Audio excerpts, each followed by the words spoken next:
Well, Duke, where the hell are we going today? We're gonna go to Pinchabalio's record ranch. Oh, Lord, not that asshole again. Bless his heart. The same. Now get on your horse.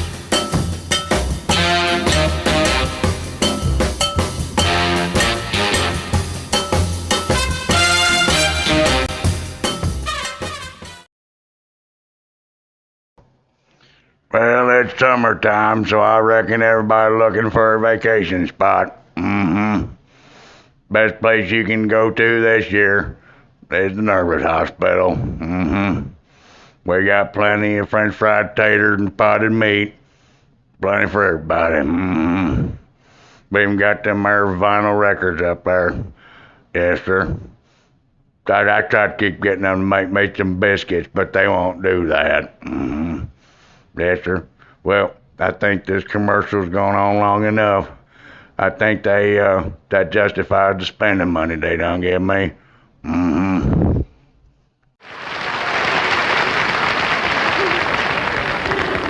June, honey, I got a song I wrote just especially for you. I want to sing for just for you. What is it? It's called Hey Good Looking. Oh.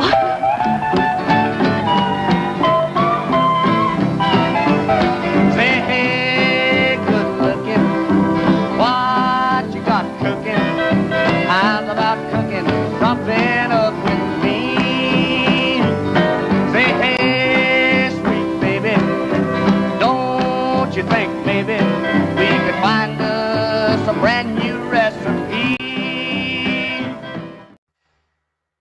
Hey everybody, from the great state of Texas, it's Pinchabalio's Record Ranch, and today I'm going to be talking about Hank freaking Williams. This is Cold Cold Heart by Hank Williams and his Drifting Cowboys on 78. As far as I'm concerned, this thing is a holy relic. What can I say about Hank Williams? If you don't know anything about him or his music, I want to keep this short. Yeah, the man, he was one of the greatest, if not the greatest country musicians of all time. He was one hell of a poet. He lived what he wrote, and in my opinion, I think every country musician that has come after him owes a little bit of their success to Hank Williams. So, it's that, and kind of the nuts and bolts aspect of Hank Williams, which is going to aid us in what I want to talk about today. Hank recorded from the years, or between the years 1947 and 1953, died in 53. And during that time period, he recorded 64 songs with his band, the Drifting Cowboys.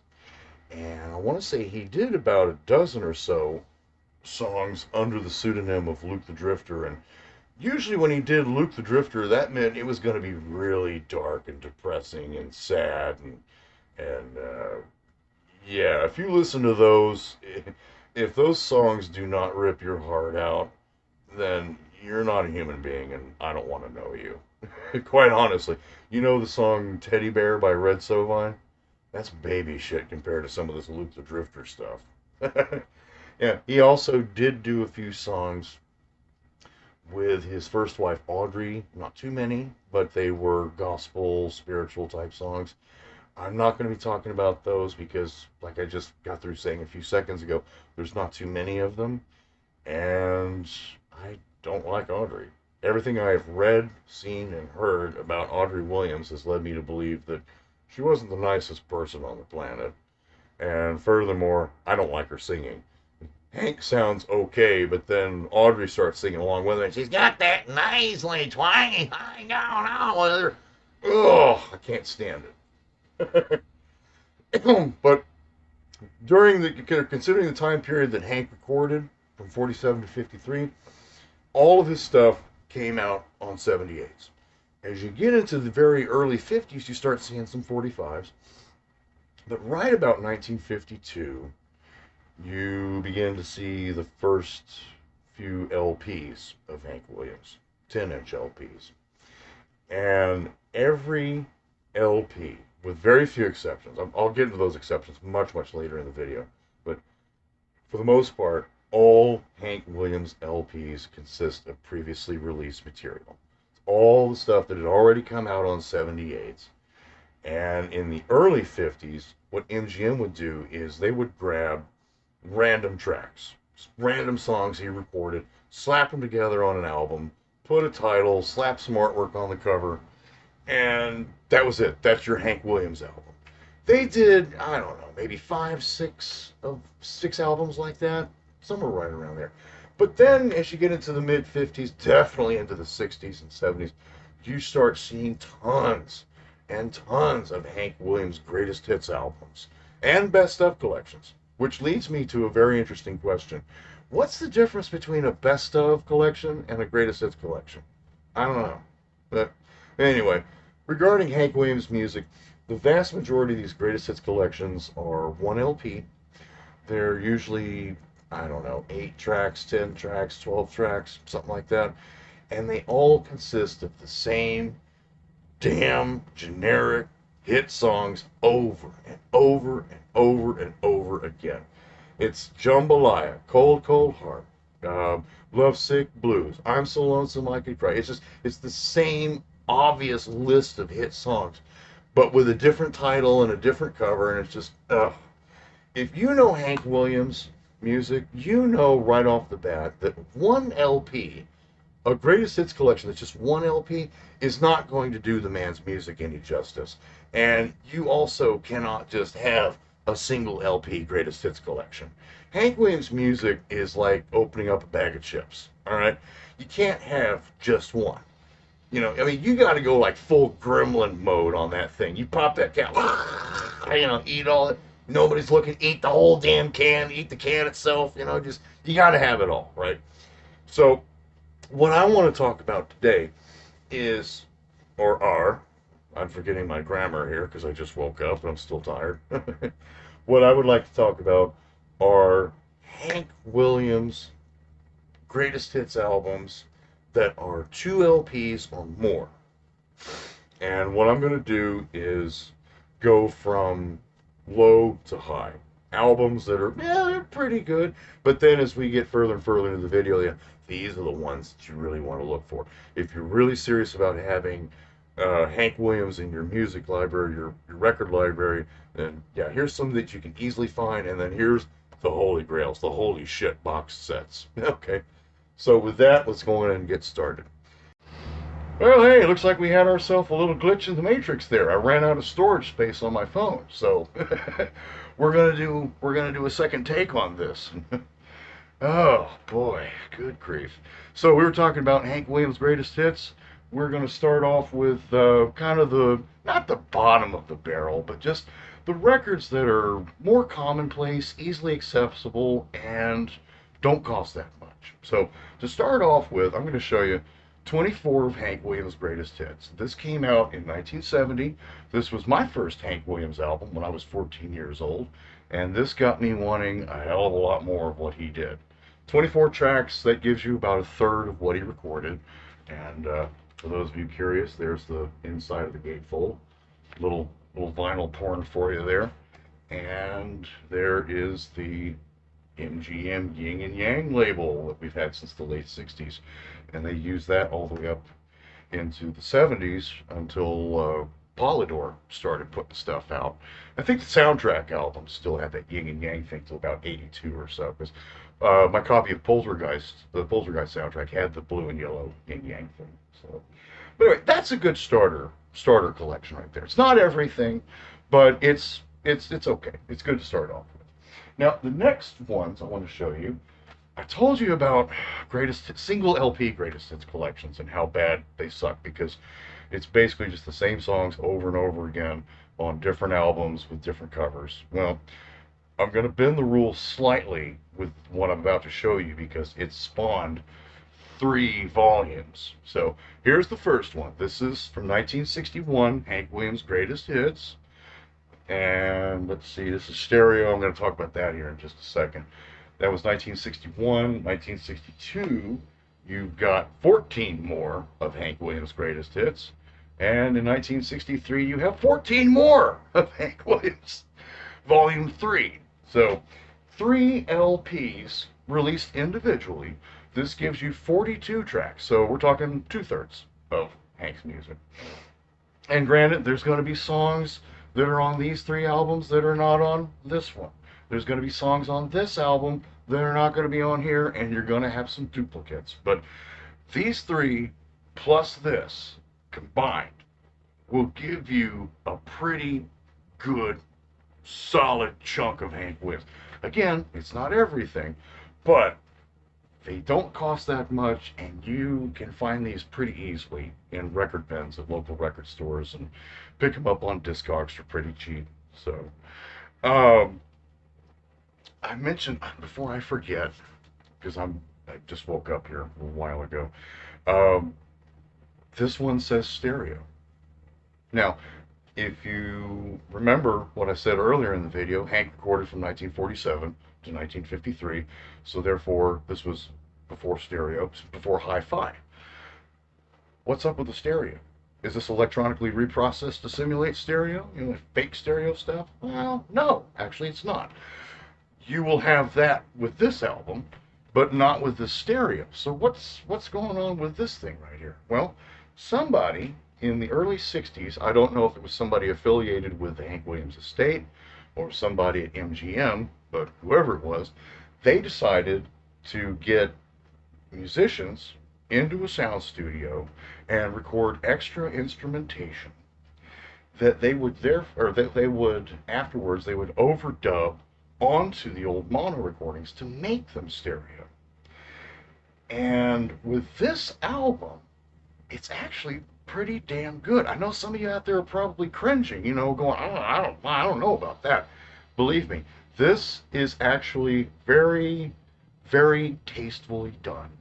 I played this at work, you know, at the pressing plant a couple of weeks ago, and it's good and loud too. That's another thing. It's got some good bass on it too. It booms over the roar of the record presses. So that's a bonus right there. But no, actually, it's very subtle. It's non-intrusive, and like I said, it just works. It's very tastefully done. You'll be listening to the track, and it just sounds kind of the way it always has. And if you get a little closer to the speaker, you're, oh, well, there's a little extra guitar over here on the left, and oh, well, now I hear a piano. They overdub the piano. That's coming out of the right speaker. You know, it's not that bad. But I have to warn you, this was 1961, and 62, 63 for the other volumes. There are Hank Williams' greatest hits albums in stereo that came out later in the 60s that are not that subtle, and they're pretty wild and hairy.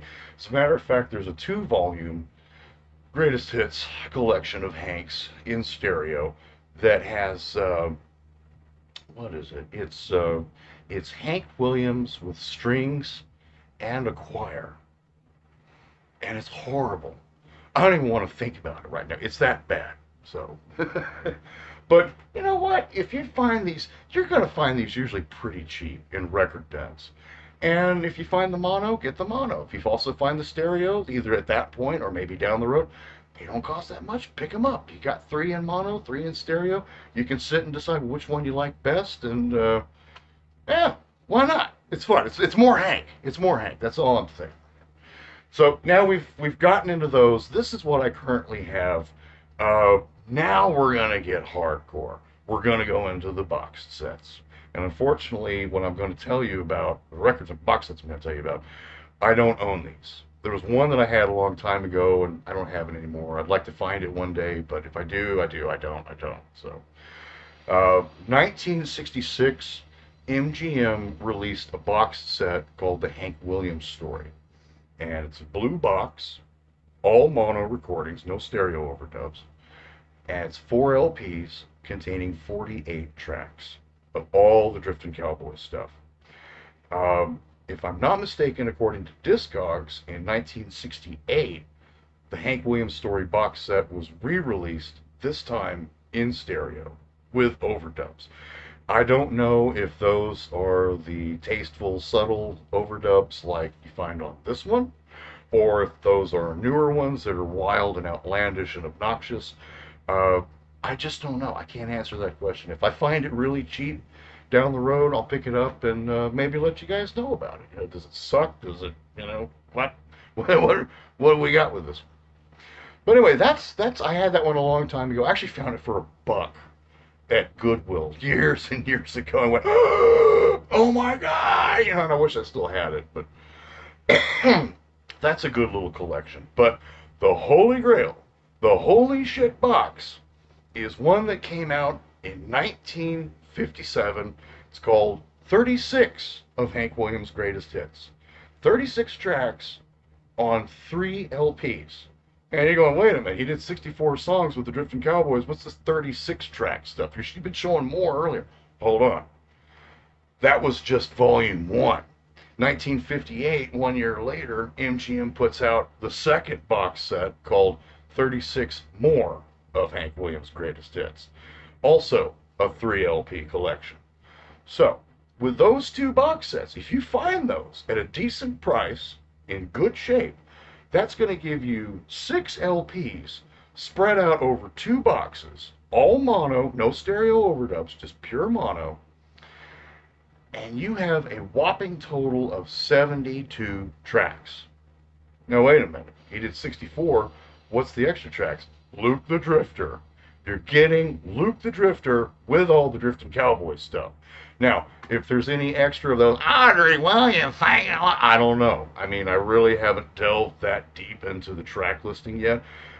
When I've seen it online, I'm just like, I want it. Gimme. I gotta wait and gotta save up and get it and find a really good copy. Because sometimes you find them, oh yeah, we got it for $5, but it's falling apart and one of the records is missing. You're like, I don't want that. I'll wait and get the other one, get a good copy.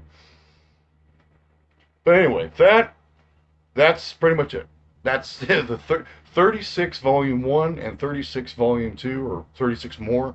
If you can find those 2, that is everything. All of the, pretty much all of the studio recordings, if not exactly all of the studio recordings, on 6 LPs, 2 box sets. So, I did mention that there were a couple of LPs that were not previously released material earlier in the video. I'm going to talk about those before I forget. The first one is Hank Williams Live on Stage. That came out in '62, if I'm not mistaken, and the following year that was followed up with Hank Williams Live on Stage Volume 2. And these 2 albums were also, just like these greatest hits collections, available in mono and stereo. Now, is this a concert recording? No. These 2 albums consist of the old Health and Happiness shows from the late 40s, early 50s. I don't know of any other radio broadcasts that Hank did that came out in the 60s or 70s. There's some that have come out in recent years, but I don't know too much about those. But for sure, the Health and Happiness shows were available as Live on Stage 1 and 2. And then in 1976, you have 1 LP called Live at the Grand Ole Opry. And I don't know if that's a complete show or if it's just fragments. I really don't know much about it. I stumbled upon it while doing a little extra research for this video, and really, I saw it and just went, gimme, yeah, I gotta have it. So I'll be getting that one at some point, along with the Health and Happiness and those 36 greatest hits box sets when I get a little extra collected together, buy those, order those. There's one greatest hits collection that some of you guys out there probably have been sitting there the whole damn time going, hey, what about this one? What about 40 greatest hits? To that, I say, yeah, what about 40 greatest hits? No, get 40 greatest hits came out in 1978, and it's 40 tracks of Hank Williams and the Drifting Cowboys, and they are 40 very, very good tracks. It's a very comprehensive little collection on 2 LPs, and this greatest hits collection is one of the very few that actually rolled over not only into the cassette tape era, but also CDs. You start in the 90s, there were box sets that were popping up left and right with Hank Williams, and you could get 40 greatest hits on CD for pretty cheap. I think it actually had a bargain price tag on it. Got a lot of friends that have had that one over the years. They swear by it, But they also had the CDs or the cassette tapes. They never had the LP. My complaint with the LP is that it's 40 tracks spread out over 2 LPs. So you've got 10 tracks of Hank Williams on each side of the record. And each record clocks, I'm sorry, each side clocks in at about 25 to 26 minutes. Now, a lot of mastering engineers talk about the ideal runtime. And I know a mastering engineer in Nashville. I actually double checked to make sure the information was correct before I made this video, because I don't want to give you guys a bunch of crap. I want to give you guys good stuff to work with, good knowledge, good information. And this mastering engineer said, yes, you know, the ideal runtime for one side of a record is 17 to 22 minutes maximum. You start getting up to 24, 25, 26 minutes, then all of your mastering efforts are going to have to be scaled back. You're going to have to scale back the volume. You're going to have to scale back bass, EQ, any filtering, any processing, anything special that you've done to really put that final polish on the sound quality of the music is going to have to be taken back in order to make sure that the grooves don't wiggle a whole lot. Because if you've got a good, loud, hot recording with a lot of bass and good EQ and everything, then those grooves start wiggling more, and the space between the grooves get further and further apart. So you have all the space being gobbled up, and next thing you know, you barely have any dead wax space left over, and sometimes no dead wax space at all. You got to go back and redo the whole damn thing all over again. That's a waste of time, a waste of lacquers, and the clock is ticking on deadlines, you know, so you gotta prioritize. So, yeah, I've never owned it, and just the thought of 10 tracks, it just makes me think of K-Tel, or even the American Graffiti soundtrack. It suffered from pretty rough sound here and there because they jammed so many tracks on 2 LPs.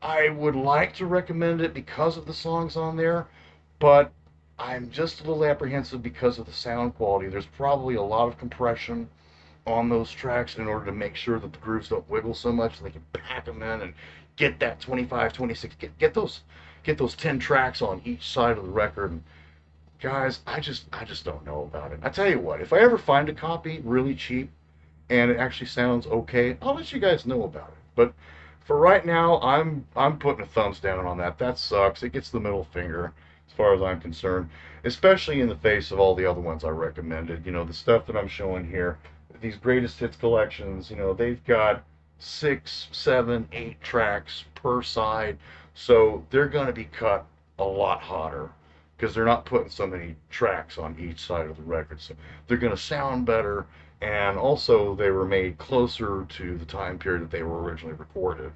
Which brings me to something else, if I can talk about this real quick.